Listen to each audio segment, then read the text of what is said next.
건강하게 오래 살기 위한 방법은 딱 하나다.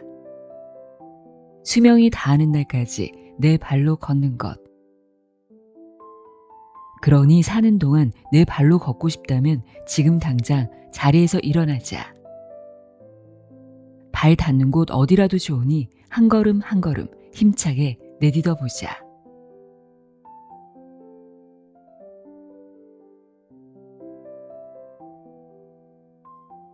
안녕하세요. 나의 소리칠 깔피 소리내어 있다입니다. 걸어서 한 10분에서 20분 정도 거리를 가야 할 때 보통 걸어가시나요? 아니면 차를 이용하시나요? 거리가 좀 있어도 운동 삼아 기분 좋게 걷는 분이 있는가 하면 아무리 가까워도 무조건 자동차 키부터 챙기는 분들도 계실 텐데요. 여러분은 어느 쪽이신가요? 사실 현대인은 많이 걷지 않고도 일상생활이 가능하다 보니 걷는 시간이 나날이 줄어들고 있죠.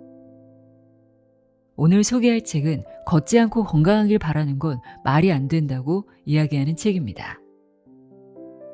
30년간 수천 명의 환자를 치료한 일본 최고의 재활치료사 다나카 나오키의 나는 당신이 오래오래 걸었으면 좋겠습니다. 입니다. 저자는 100명 중 99명은 아파서 못 걷는 게 아니라 걷지 않아서 아픈 것이다 라고 강조합니다. 우리는 나이가 들면 허리와 무릎이 아픈 게 당연하다고 생각하잖아요. 하지만 저자는 전신의 근육을 골고루 활용하는 유일한 운동인 걷기만 제대로 해도 100살까지 통증 없이 튼튼하게 살 수 있다고 말합니다.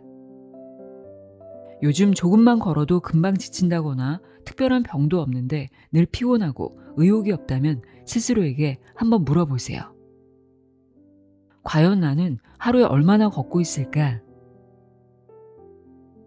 인간은 서 있으면 앉고 싶고 앉으면 눕고 싶은 법입니다.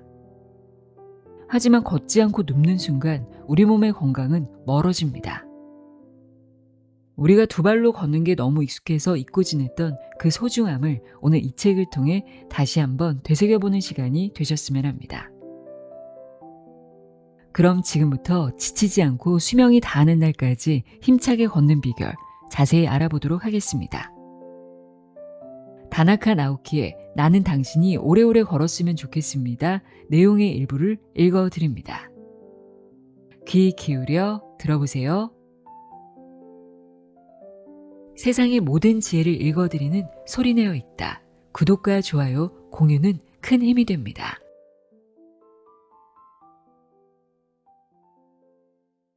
시작하며 걷지 못하면 살아도 사는 게 아니다. 100년 전과 비교해보면 아니 멀리 갈 것도 없이 부모님이 들려주신 어릴 적 얘기만 떠올려봐도 오늘날 우리는 엄청나게 편리한 세상에서 산다는 걸 알 수 있다. 수많은 가전제품이 필수품으로 자리 잡으면서 집안일은 물론 직장에서도 직접 몸을 쓰는 일이 많이 줄어들었다. 더욱이 자동차가 널리 보급되어 이동 범위가 상상도 못할 만큼 확대된 반면 네 발로 걷는 일은 현저히 적어졌다. 가만히 생각해보자. 하루 대부분을 앉아서 보내며 서 있거나 걷는 시간이 거의 없지 않은가? 직립보행, 즉 두 발로 걷는 것이 인간의 가장 큰 특징이라고 하지만 현대인은 그것이 얼마나 중요한지를 잘 모르는 듯하다. 그 결과 인간의 몸은 생각할 수 없을 정도로 약해졌다. 일상생활을 하면서 조금이라도 더 움직이거나 평소와 다른 활동을 한 날은 어김없이 몸이 무겁다고들 한다. 심지어는 허리와 무릎 등의 통증을 호소하며 곳곳에 파스를 붙이고 나타나기도 한다. 걷기는 인류가 진화 과정에서 얻어낸 놀라운 성과다. 원시시대의 선조들이 오늘날 우리 모습을 보면 뭐라고 할까? 아마도 같은 종족이라고는 전혀 생각하지 못할 것이다. 당시 인류가 하루에 얼마나 걸었는지는 알 수 없지만 우리 부모님 세대만 해도 5에서 10km는 충분히 걸었다. 딱히 운동을 하기 위해서가 아니라 일상생활만으로 그렇다는 얘기다. 그에 비하면 오늘날에는 100m도 안 되는 거리의 슈퍼마켓에 가면서도 자동차를 이용하는 사람이 태반이니 안타까울 따름이다. 걷지 않고 건강하길 바라는 건 말이 안 된다. 걷기야말로 건강을 지키는 가장 확실한 길이다. 근력 부족 등으로 걷는다는 행위가 이미 어려워진 사람도 서기와 걷기에 필요한 근육을 튼튼히 단련하면 다시 걸을 수 있다. 대둔근과 내전근, 넙치근 등이 대표적이다. 요법 전문가로서 나는 재활치료 과정을 충실히 거치면서 근육을 단련해 다시 걷게 된 사람을 수없이 보아왔다. 누구나 수명이 다하는 날까지 자기 발로 걸어 다닐 수 있다.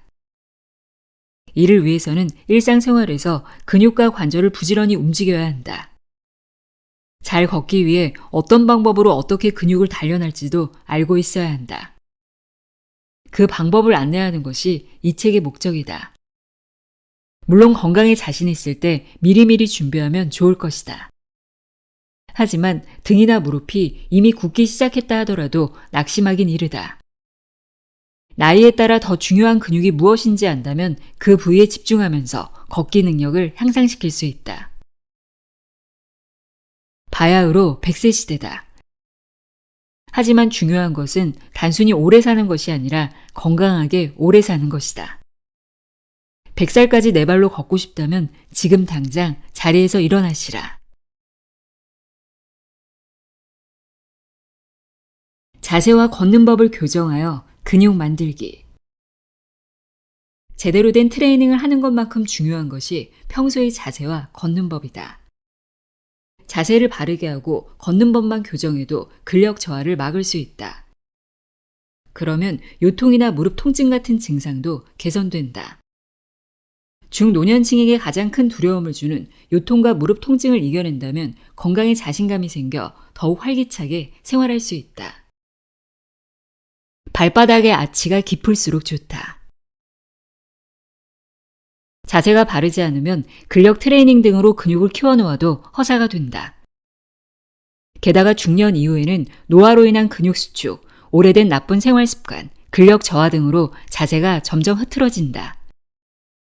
반면 나이가 들어도 자세가 바른 사람들은 실제 나이보다 훨씬 젊어 보인다. 중년 이후부터 요통과 무릎 통증, 노화에 따른 근력 저하 등으로 배근과 흉근이 수축되어 구부정한 자세, 즉 새우 등 자세가 되기 쉽다. 또 40세 전후부터는 허리 부위 근육이 수축되면서 새우 등 자세와는 대조적으로 복부가 돌출해 뒤로 휜 자세도 늘어난다. 그리고 섰을 때 발바닥의 아치 부분이 내려가서 자세 자체가 유지되기 어려운 상태도 있다. 다시 말해 똑바로 서 있을 수 없는 상태를 말하는데 이와 같은 현상도 이때부터 진행된다. 앞으로 구부정한 자세, 뒤로 휜 자세, 똑바로 서 있지 못하는 자세는 어떤 것도 그대로 둬선 안 된다. 그냥 내버려두면 서 있는 것만으로도 피곤해져 오래 서 있기가 힘들어진다. 또 바른 자세로 섰을 때는 그다지 쓰이지 않는 장단지의 비복근이나 허벅지 뒤쪽의 햄스트링에까지 부담이 늘어나 만성 무릎 통증이나 요통을 유발하기도 한다. 그 중에서도 자기 발바닥의 아치 부분이 내려앉은 상태가 어느 정도인지에 특히 관심을 가져야 한다.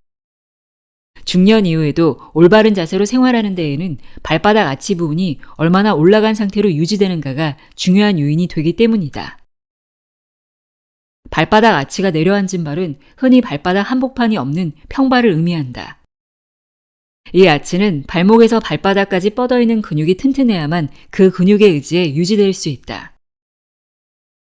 이렇게 발바닥의 아치 부분은 장비골근, 긴 종아리근과 후경골근이라는 두 근육이 발바닥에서 십자로 교차하여 들어 올려줌으로써 형성된다. 그런데 두 근육이 노화와 걷기 부족으로 약해짐으로써 아치 부분이 조금씩 내려앉는 것이다. 발바닥의 아치는 운동할 때의 충격을 완화하고 체중을 지탱해준다. 그런데 이 부분이 일단 내려앉기 시작하면 발목을 고정하는 여러 근육이 안쪽으로 휘어져 발목의 고정 상태가 불안정해진다. 그 영향으로 안쪽 복사뼈에 주상골이 돌출되기도 한다. 이러한 현상이 비복근이나 햄스트링 같은 하지근에 영향을 주기 때문에 전체적인 자세가 흐트러진다. 또 발목이 제대로 고정되지 않아 서 있는 자세가 불안정해지고 걸을 때의 충격이 발에 더 직접적으로 전달된다. 발바닥의 아치가 내려앉으면 전신의 건강 상태에도 영향을 미친다. 아치가 내려앉으면 발바닥의 혈관이 압박을 받아 온몸의 혈액순환이 악화된다. 이는 냉증이나 어깨결림 등의 원인이 되며 밀킹 액션도 원활히 이루어지지 못한다. 밀킹 액션이란 혈액을 심장으로 되돌리기 위해 다리 근육에서 일어나는 수축 작용을 말한다. 심장에서 나온 혈액은 전신을 돈 후에 발의 정맥을 지나 다시 심장으로 돌아가는데 발바닥의 아치가 내려앉으면 다리 근육 전체가 영향을 받아 심장으로 혈액을 되돌리는 힘이 약해진다.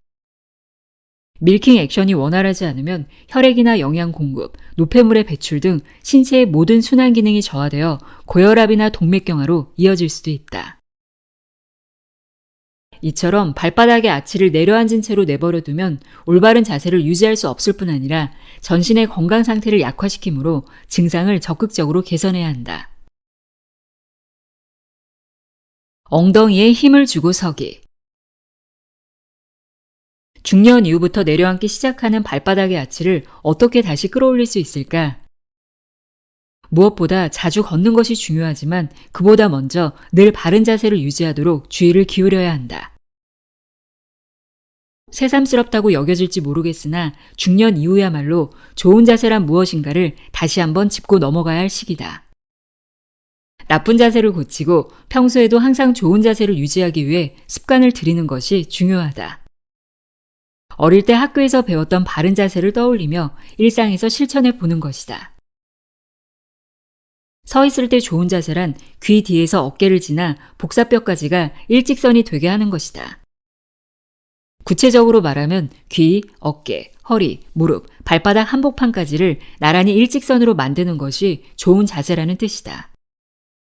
그렇다면 어떻게 서야 일직선이 될까? 핵심은 엉덩이 근육인 대둔근을 의식하고 항문을 세게 조이면서 서는 것이다. 이때는 어깨가 아닌 아랫배에 힘을 주도록 해야 한다.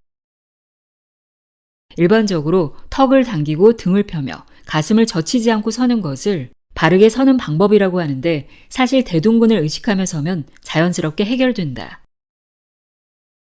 잠시 책을 내려놓고 엉덩이 근육 중 골반을 떠받치고 있는 대둔근을 충분히 의식하면서 한번 서보자. 그렇게 서기만 해도 굽어있던 등이 꼿꼿해지고 무릎이 펴지며 볼품없이 뒤로 내밀어졌던 엉덩이도 들려 올라갈 것이다. 등이 펴지면 가슴도 펴지고 등과 가슴의 자세가 바르면 턱도 당겨진다. 단 이런 자세는 대둔근이 튼튼하다는 전제하에서 가능하다. 이 근육이 약해졌다면 오래 의식하면서 서 있을 수 없으므로 좋은 자세를 유지하기 힘들다. 따라서 좋은 자세를 유지하고 싶다면 먼저 대둔근의 힘이 약해지지 않도록 해야 한다. 자세가 나쁘면 쉽게 지치는 이유도 이 대둔근과 관련이 있다. 대둔근은 허리를 중심으로 위와 아래 근육을 모두 떠받치는 큰 근육이다. 따라서 이 근육이 약해지면 전신의 다른 근육들이 모두 도와줘야 하기에 각 근육에 짐이 더해질 수밖에 없다. 올바른 자세를 유지하고 쓸데없이 지치지 않기 위해서는 엉덩이 근육, 즉 대둔근을 단련해야 한다.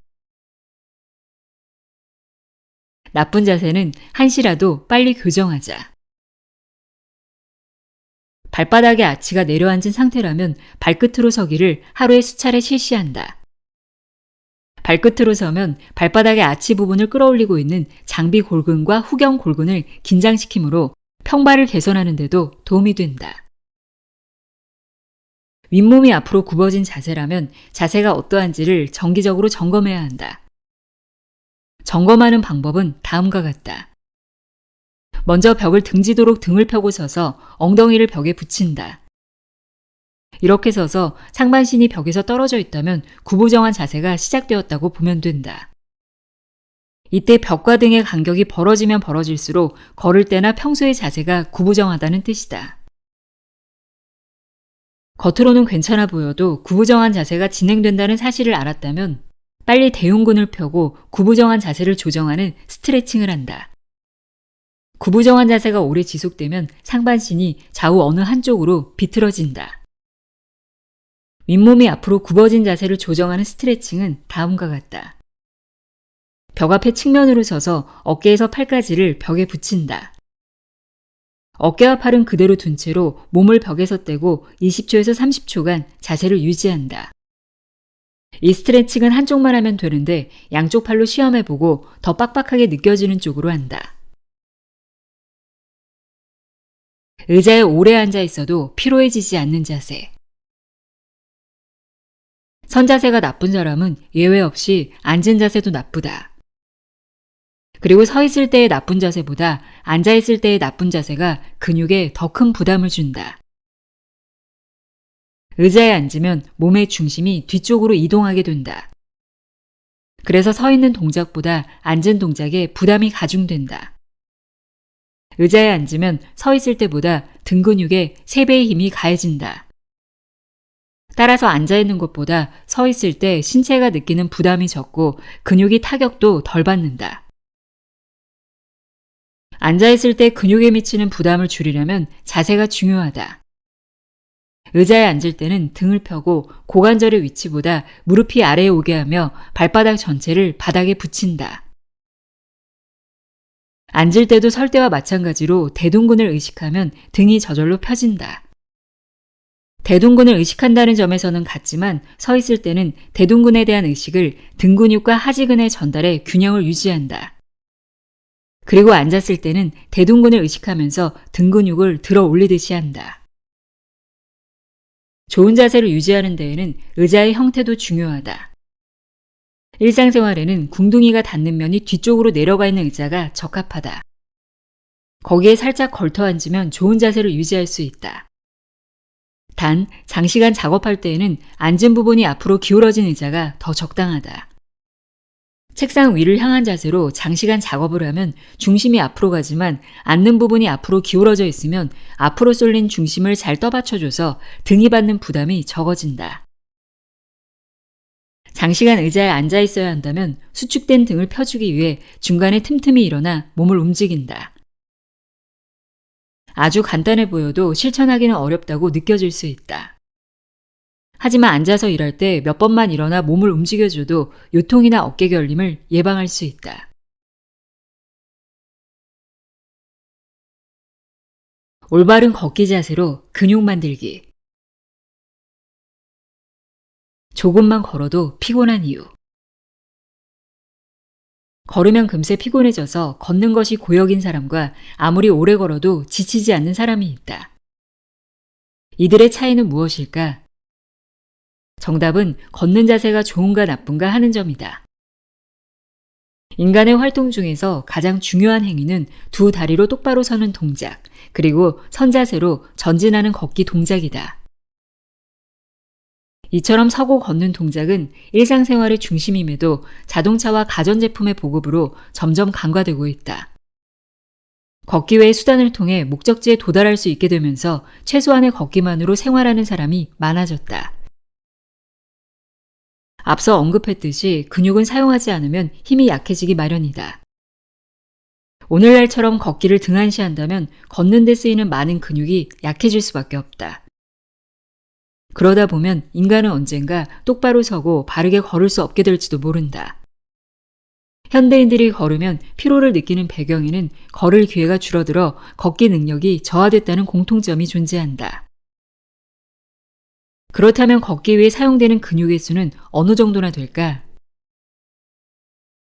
걷는 행위에는 전신의 근육이 사용되며 걸을 때는 전신 근육의 3분의 2가 추진력으로 쓰인다. 전신의 근육이 400개이므로 약 260개의 근육이 걸을 때마다 쓰이는 셈이다. 아울러 두 발로 걷는 행위를 할 때는 몸을 지탱하고 균형을 맞추는 데에도 근육이 사용된다. 걷기만큼 많은 근육이 필요한 생활 속 동작도 없을 것이다. 방금도 확인했듯이 걷기를 할 때는 전신의 근육을 효과적으로 사용하게 된다. 원래 인간은 걸을 때 많은 에너지를 소비하지 않게 되어 있다. 만일 전력질주나 육체노동처럼 걸을 때마다 많은 에너지를 소비해야 한다면 어떤 일이 일어나겠는가?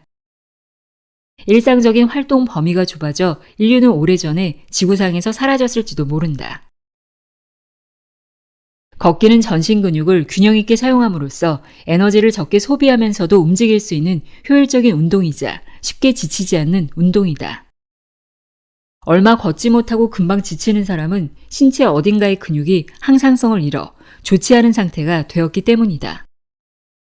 또 걷기와 관련된 수많은 근육 중 에너지 효율이 나쁜 근육이 여럿 있다는 뜻이다. 걸으면 금방 지친다는 것은 근력이 저하되었음을 보여주는 가장 확실한 신호다. 지치지 않고 오래 걷는 방법. 걸으면 금방 지치는 악순환에서 벗어나려면 일단 바르게 걷는 방법을 이해하여 몸에 익혀야 한다. 먼저 앞서 소개한 바르게 서는 자세를 따라해본다. 즉 귀 뒤에서 어깨를 지나 복사뼈까지가 일직선이 되도록 서는 것이다. 거기서부터 중심을 이동시키는 걷기 방법이 시작된다.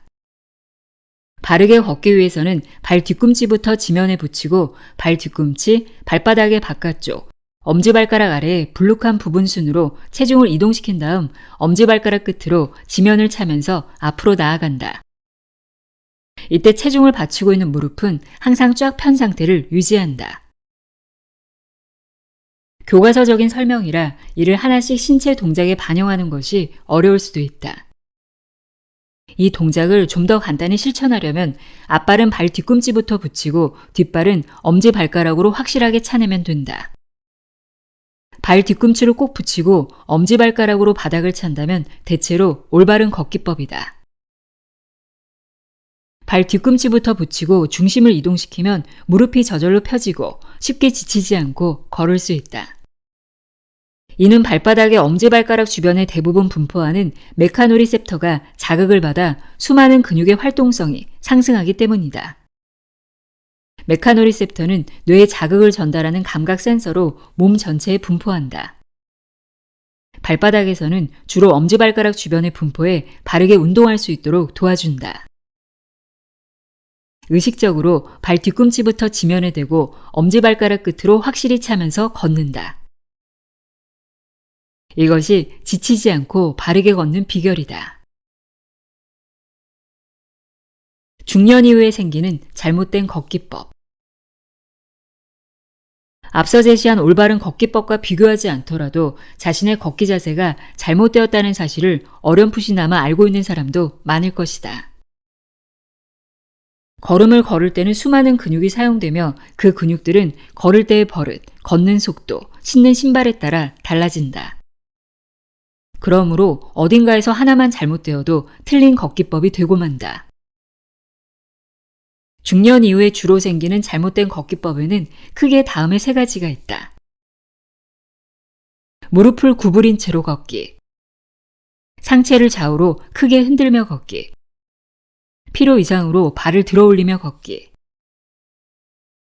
자신이 평소 걷는 방식이 여기에 해당한다면 원인을 먼저 이해해야 한다. 그러면 걷는 법을 기초로 어느 근육이 약해져 있는지를 알아낼 수 있다. 첫째, 무릎을 구부린 채로 걷는 사람은 일단 앞으로 구부정하게 서 있는 자세에서 출발했을 것이다. 또 걸을 때의 보폭이 너무 커도 무릎이 구부러진다.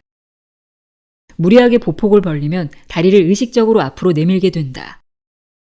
그래서 바닥을 차는 반동으로 다리를 내밀지도 못하고 뒤꿈치부터 착지하지도 못하게 되어 저절로 무릎이 구부러진다. 또 걸을 때 팔을 심하게 흔들어도 달리기에 가까운 운동 자세가 되기 때문에 무릎을 구부린 채로 걷게 된다. 둘째, 상체를 좌우로 크게 흔들면서 걷는 가장 큰 이유는 노화와 운동 부족으로 대둔근이 약해졌기 때문이다. 대둔근이 약해지면 중심 이동이 원활하게 이루어지지 않는다.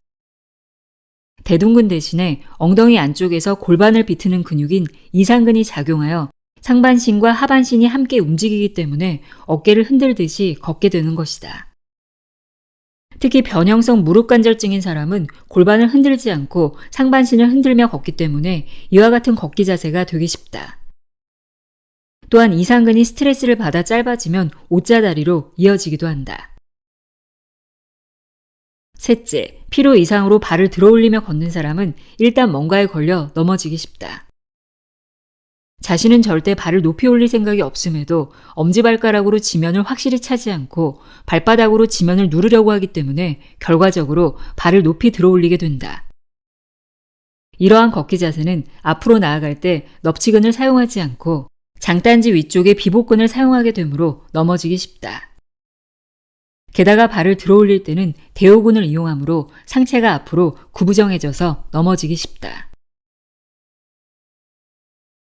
구부정한 상체를 세우는 뒤로 걷기. 지금까지 살펴봤듯이 중노년층에서 눈에 띄는 잘못된 걷기법은 원활하지 못한 중심 이동과 큰 관련이 있다. 그렇지만 이제까지 무의식적으로 해왔던 보행 시의 중심 이동을 조정하기란 쉬운 일이 아니다. 이때 유용한 방법이 뒤로 걷기 트레이닝이다. 걸으면서 중심을 이동하는 동작을 할 때는 대둔근과 넙치근을 단련하는 것이 중요하다. 뒤로 걷기 트레이닝은 다음과 같이 하면 된다. 보폭을 크게 해서 다리를 뒤로 당기고 무릎을 편 채 뒤로 걷는다. 발끝부터 착지하고 엄지발가락으로 지면을 차며 뒤로 걷는다. 허벅지, 엉덩이에 힘이 들어있음을 의식하며 천천히 체중을 이동한다. 신발을 신어도 좋고 맨발이라도 관계없다. 1회 1분 정도씩 하루에 10회 정도 한다.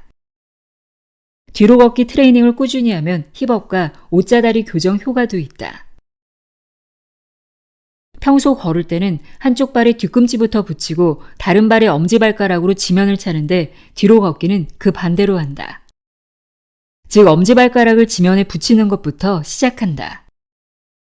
그때부터 뒤로 걷기를 하면 앞으로 걸을 때보다 대둔근과 넙치근을 약 6배나 더 사용하게 된다. 뒤로 걷기 트레이닝은 효과가 비교적 빨리 나타난다. 예전에 한 잡지에 걷는 방법 레슨이라는 코너를 통해 한 수필가에게 이 방법을 알려준 적이 있다. 본인도 인정할 정도로 그녀의 자세는 상체가 앞으로 기울어 구부정했고 걸을 때도 무릎을 굽힌 채로 걸었다. 그런데 2, 3회 정도 뒤로 걷기를 한 후 다시 걸어보게 했더니 그 자리에서 무릎을 펴고 바른 자세로 걷는 것이었다. 이처럼 뒤로 걷기 트레이닝은 좀처럼 개선하지 못했던 나쁜 걷기 습관을 저절로 교정해준다. 물론 이 트레이닝은 한 번 하고 끝내는 것이 아니라 적어도 한 달 동안은 매일 계속해야 한다. 걷기 장애를 이겨낸 50세 남성. 다이어트를 겸해 주말에 걷기 운동을 시작한 50세 남성은 텔레비전이나 잡지에서 본 걷기 운동의 자세를 그대로 따라하려고 보폭을 크게 해서 걷는데 치중했다. 그러는 사이에 무릎과 허리에 통증이 나타났다. 같이 운동하는 동료에게 이야기했더니 처음 시작하면 누구나 경험하는 근육통이죠. 계속 하다 보면 낫습니다. 라고 하더란다. 하지만 시간이 지나도 통증은 사라지지 않았고 결국엔 평소에 걷는 것도 힘들어져 우리 병원을 찾아왔다. 이 남성이 원래 어떤 자세로 걸었는지는 모르겠지만 무리하게 큰 폭으로 걸었던 점이 역효과를 낸 것만은 확실하다. 그는 발 뒤꿈치로 정확히 착지하지 못해 무릎이 구부러졌다. 그 상태로 걷기를 계속하다가 결국 무릎 통증이 발생한 것이다. 게다가 아픈 무릎을 커버하며 걷느라 허리를 많이 사용한 탓에 요통까지 발생했다. 나는 걷기 운동을 당장 그만두게 하고 평소 걸을 때 엄지발가락으로 확실히 지면을 차면서 발 뒤꿈치부터 착지하는 바른 걷기법을 알려주었다. 또 무릎과 허리의 염증이 나은 후에는 뒤로 걷기 트레이닝을 하게 했다. 그 결과 무릎이 펴지고 바른 자세로 걸을 수 있도록 개선되었다. 지팡이는 세 번째 발이다. 걷다 보면 넘어질 때가 있다. 특히 고령자는 한번 넘어지면 그대로 누워 거동도 못하게 될 수 있다는 두려움이 크며 그 때문에 걷지 않으려 하기도 한다. 예전에 한 기관에서 고령자가 넘어졌을 때의 상황을 조사한 적이 있는데 가장 많이 나온 응답이 평소처럼 걷다가였다. 바닥이 고르지 못한 곳을 걷다가 또는 빠른 속도로 걷다가가 아니라 평소처럼 걷고 있을 때 넘어졌다는 것이다. 고령이 되면 근력이 떨어져 허리가 활처럼 이고 무릎이 구부러져 걷기가 괴로워진다. 그래서 잘 걷지 않으려 하므로 걸을 기회가 줄어들고 결과적으로 걷기 위해 필요한 근력이 점차 저하되어 일상생활에서도 쉽게 넘어진다. 따라서 걸을 기회를 줄이지 않기 위해서라도 근력이 부족해 걷기 힘들다면 지팡이를 사용하길 권한다. 넘어져서 골절상을 입은 다음에 지팡이가 필요할 때 짚는 것이 아니라 그 전에 미리부터 지팡이를 짚어서 넘어지는 사태를 예방하자는 것이다. 흔히 지팡이를 짚고 다니면 다리 근육이 약해진 건 아닐까 걱정하는데 사실은 그렇지 않다. 지팡이는 구부정한 등을 펴주는 역할을 한다. 그리고 통증이 있을 땐 다리가 받을 부담을 팔로 분산시켜서 통증을 줄이고 통증 부위를 안정시키는 효과도 있다. 이렇게 미리 지팡이를 짚으면 척추 기립근과 복근이 약해지는 속도나 허리가 굽는 속도를 늦춰준다. 그렇게 번 시간을 근력 트레이닝에 쏟으면 오랫동안 자기 발로 걸을 수 있다. 이는 고령자에게만 해당하는 얘기가 아니다. 40, 50대 사람도 무릎 통증이나 요통이 있어 걷기 힘들다면 지팡이를 짚고 걷기를 권한다. 그렇게라도 계속 걸어야 걷기 능력이 떨어지는 것을 막을 수 있다. 전후 일본 정치의 방향을 제시한 요시다 시게루 전 수상의 트레이드 마크는 시가와 지팡이였다. 그에게는 영국 신사풍인 지팡이가 잘 어울렸다. 그래서인지 만년까지 등이 꼿꼿했으며 오랫동안 자신의 발로 걸어 다녔다. 요시다 전 수상은 걷기가 힘들어서 어쩔 수 없이 지팡이를 든 것이 아니라 호신용으로 들게 되었다는 설도 있다. 어쨌든 미리 지팡이를 짚음으로써 오랫동안 무릎이 굽지 않고 등도 꼿꼿이 편 채로 걸을 수 있었던 것이다. 이처럼 계속해서 지팡이를 짚고 걸으면 보행에 필요한 엉덩이나 다리 근육의 노화 속도가 늦춰진다. 요시다 전 수상은 89세에 세상을 떠났는데 당시의 남성으로는 장수한 편이다. 전후 혼란기의 수상이라는 중책을 고려할 때 더욱 그렇다. 지팡이를 이용해 오랫동안 유지할 수 있었던 걷기 능력이 그가 장수하는데 보탬이 됐다고 할 수 있다. 지팡이를 사용하면 노인처럼 보여서 싫다고 하기보다 지팡이를 제3의 발로 생각하여 일찍부터 이용해보는 것도 좋은 방법이다. 발이 편한 신발 고르는 법. 걷기 위한 도구인 신발. 자기 발에 맞지 않은 신발을 신으면 당연히 걷는데 방해가 된다. 잘 걷기 위해서는 자기 발에 맞는 신발을 신어야 한다. 발에 맞지 않는 신발을 신으면 쉽게 지치고 신고 있을수록 통증까지 발생하는 상황에 이른다. 맞지 않는 신발 때문에 문제가 생기면 이를 커버하기 위해 걷는 자세가 나빠져 변형성 무릎 관절증 등을 일으키기도 한다. 폭이 너무 넓으면 안 된다. 예를 들어 발의 폭이 넓은 신발을 신고 걸으면 금방 지치고 무지외반증에 걸리기 쉽다. 자기 발의 폭보다 넓은 신발을 신으면 걸을 때마다 신발 속에서 발이 앞으로 미끄러진다. 그러면 발가락 끝이 신발 끝에 닿아 엄지발가락이 심하게 휘는 무지외반증이 생기기 쉽다. 지금까지는 뒤축이 높고 발끝이 뾰족한 구두가 무지외반증의 범인이라고 알려졌지만 그보다는 폭이 넓은 신발이 더 큰 영향을 끼친다고 한다. 하이힐이나 끝이 뾰족한 신발을 신을 일이 거의 없는 중노년층에서 무지외반증 환자가 급증한다는 사실이 이를 증명한다. 아무리 신발 사이즈가 맞아도 발의 폭이 맞지 않으면 걷는 데 방해만 되므로 폭과 사이즈로 신발을 선택하는 습관을 들여야 한다. 중심 이동이 편해야 한다. 걸을 때 중심 이동을 원활하게 하려면 토 브레이크나 생크와 같은 신발의 요소도 중요하다. 생크는 발바닥을 지지하도록 신발 밑창이 된 부분을 말한다. 토 브레이크는 발돋움을 해서 섰을 때 구부러지는 부분을 뜻하는 신발 관련 전문 용어로 지면을 차는 발 동작에 맞춰 토 브레이크 지점에서 신발이 부드럽게 휘어져야 중심 이동이 쉽고 걷기도 편하다. 중심 이동을 쉽게 하기 위해서는 신발의 뒤꿈치 부분이 발을 꽉 감쌀 정도로 적당히 딱딱해야 하고 바닥을 차는 동작을 보조하기 위해 신발 밑창도 적절하게 딱딱하고 탄력이 있어야 한다. 신발 안에서 발가락을 움직일 수 있을 만큼 약간 여유도 있어야 한다. 요즘 가벼운 신발을 좋은 신발이라고 내세우기도 한다. 그런데 경량화를 위해 신발 바닥에 생크라는 강철을 대지 않으면 중심을 제대로 이동하기가 어렵다. 발바닥 중앙에 움푹 들어간 곳이 걸을 때마다 구부러지기 때문이다. 생크는 체중을 지탱하고 발바닥 중앙의 펜 부분을 보호해주며 바닥을 찰 때 보조하는 중요한 역할을 한다. 그러므로 가볍게 만들기 위해 생크를 넣지 않은 신발이라면 좀 더 고민해 보기 바란다. 걷기에 적합한 신발은 아니다. 신발을 고를 때는 지금까지 말한 내용을 확인해서 걷기 능력을 키우는 데 도움이 되는 것으로 선택하자.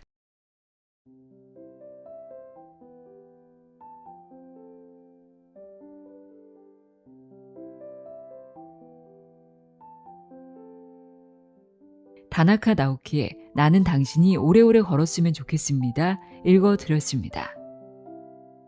걷지 않은 시간이 길어질수록 우리 몸은 절대 건강해질 수 없다는 것, 그리고 노화는 다리에서부터 시작된다는 것 기억해 주세요. 오늘도 함께 해주셔서 고맙습니다.